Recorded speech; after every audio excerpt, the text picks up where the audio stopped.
Peace, y'all. It's your man, Paulie Rhyme. You are now tuned in to the Paulie Rhyme podcast. This is A2/episode 4, depending on where you at. Today, we are going to talk about the highlights from 2023, as well as think about some goals for 2024. So first of all, Happy New Year to everybody. Got a little, trying to shake it off. The weather's kind of crazy, so my voice will sound as good as it can be. I'm sure a lot of y'all know, like when you have kids over the break, sometimes somebody gets sick and then it kind of spreads around. And so yeah, man, we saying, trying to stay healthy and keep it moving. So, Happy New Year. Hope everybody had a good break, good 2023, thinking about 2024. And so just like quickly thinking about what I did well in 2023 or what was well for me as an artist. And then definitely check out the ones as far as educator and parent, but this one is solely about an artist. So in terms of releases, a big thing for artists is releases. I only had one release in 2023, and I believe I had one mixtape that I dropped from a DJ standpoint. So if you are someone who is strictly rapping or singing, then you may only have those type of releases, but also I DJ, so I also think about it from a DJ standpoint. I got a chance to drop something with my man Koenma from up north, northern Japan, that is. And so that was really dope because I really wanted to work with him. I had worked with him and heard about him through my man Crazy T up in Yamanashi. Worked with him on that, and I wanted to release something for the 50th anniversary. So I did drop a single, did a lot more content, which we'll get into.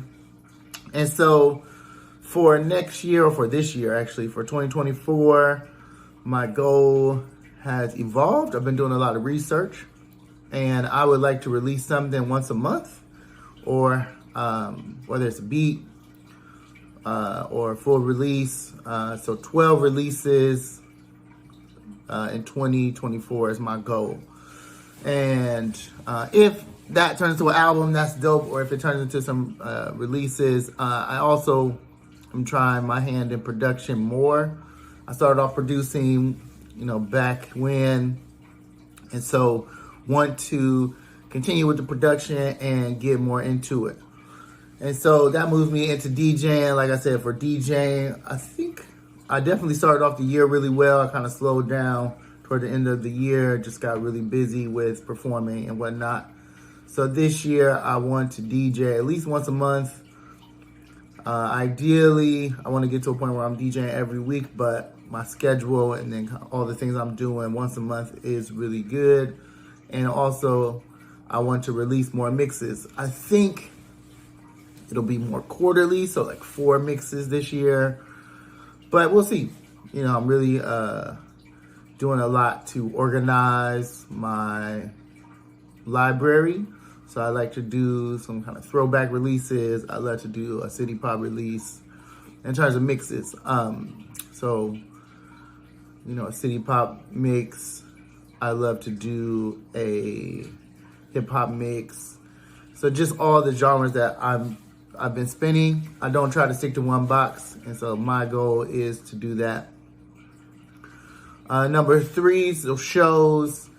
Last year, we did a bunch of shows. As an organizer, I had the Infinity Funk Showcase at Club Buddha, which was really dope.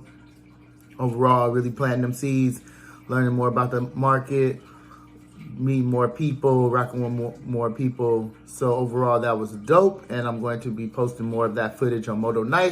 So make sure you check that YouTube page, and I'll put the link in the description.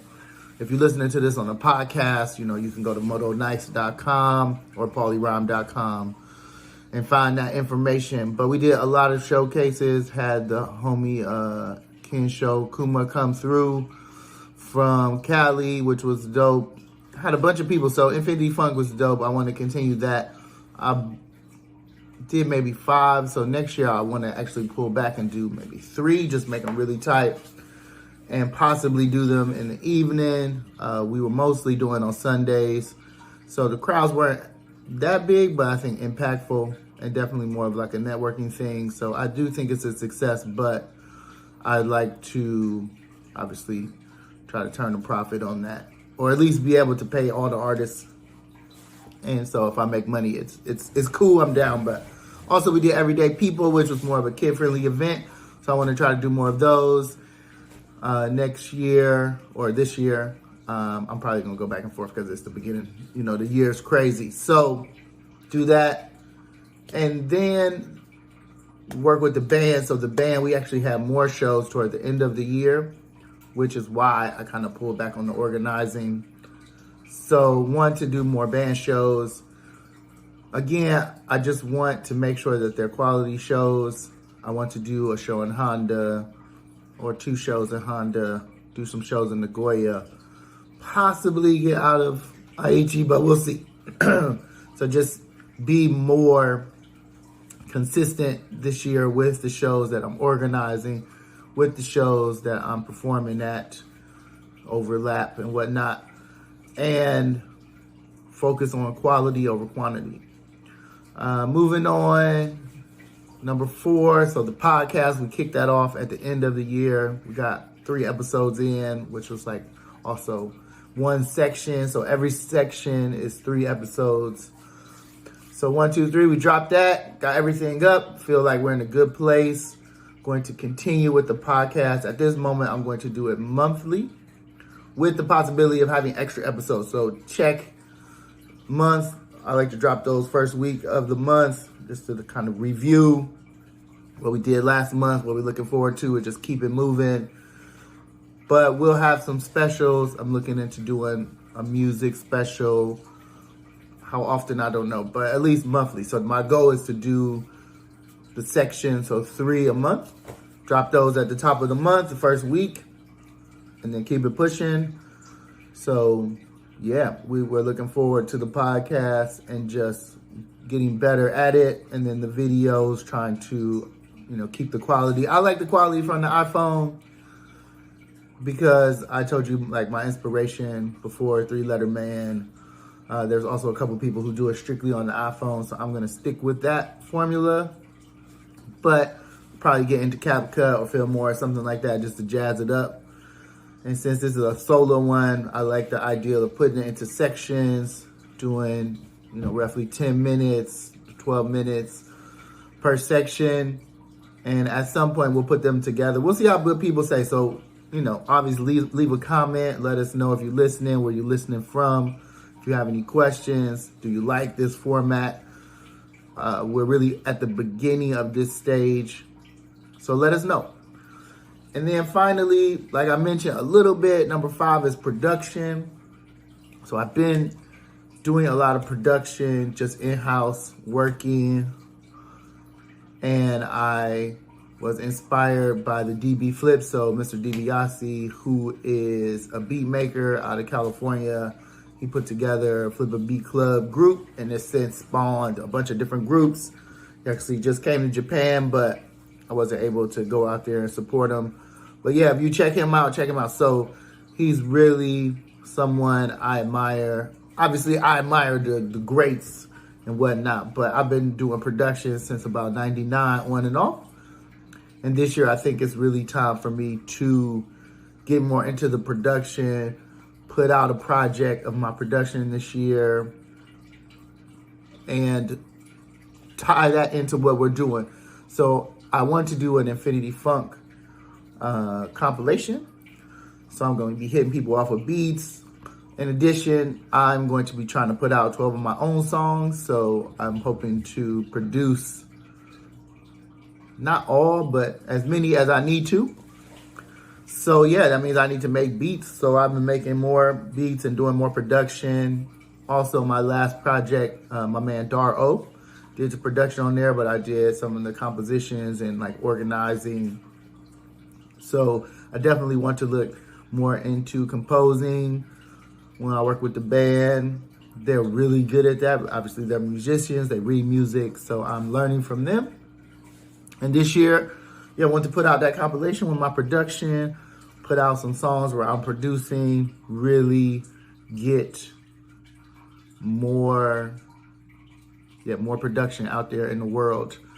So I'm also looking at how people are doing that on TikTok, on Instagram and whatnot. So look out for those. Check out the IG, check out the TikTok, Paulie Rhyme. You can look me up and see, how that develops.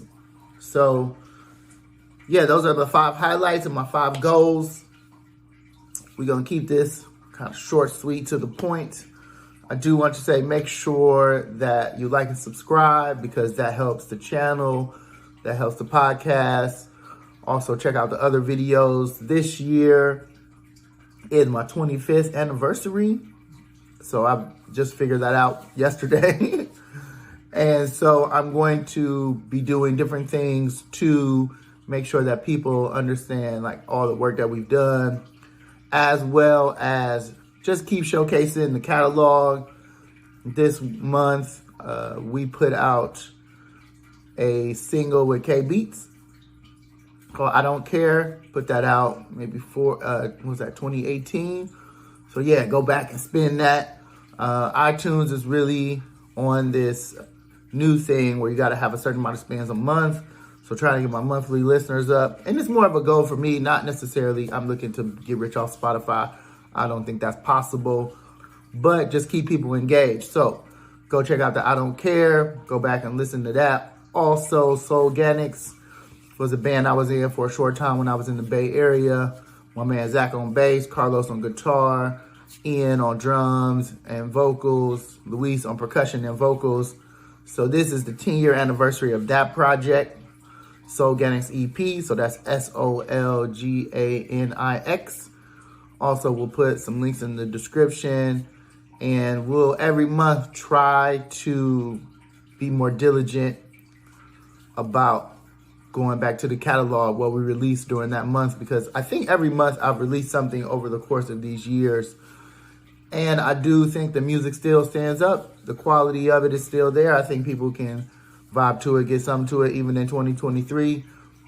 With that being said, Public Radio came out 20 years ago. So this is the 20th anniversary of Public Radio, which is a big project for me, produced by D-Dot. Had Rasco on it from Cali Agents, Nomi, Homegirl Ink Fat, Rukusaki, and Moto, Todd Lee from Mass Pike, a host of people. Some people I'm forgetting, but we will do an episode based on that. I want to get back into that. So, just check those out. I'll put some links in the description on YouTube. Check us out on podcasts. Now we got Apple and Google, all these different places. You can check out the Paulie Rhyme podcast. And that's it for this one. Make sure you tune in for the next section, which is educator section, and then the parent section. Peace.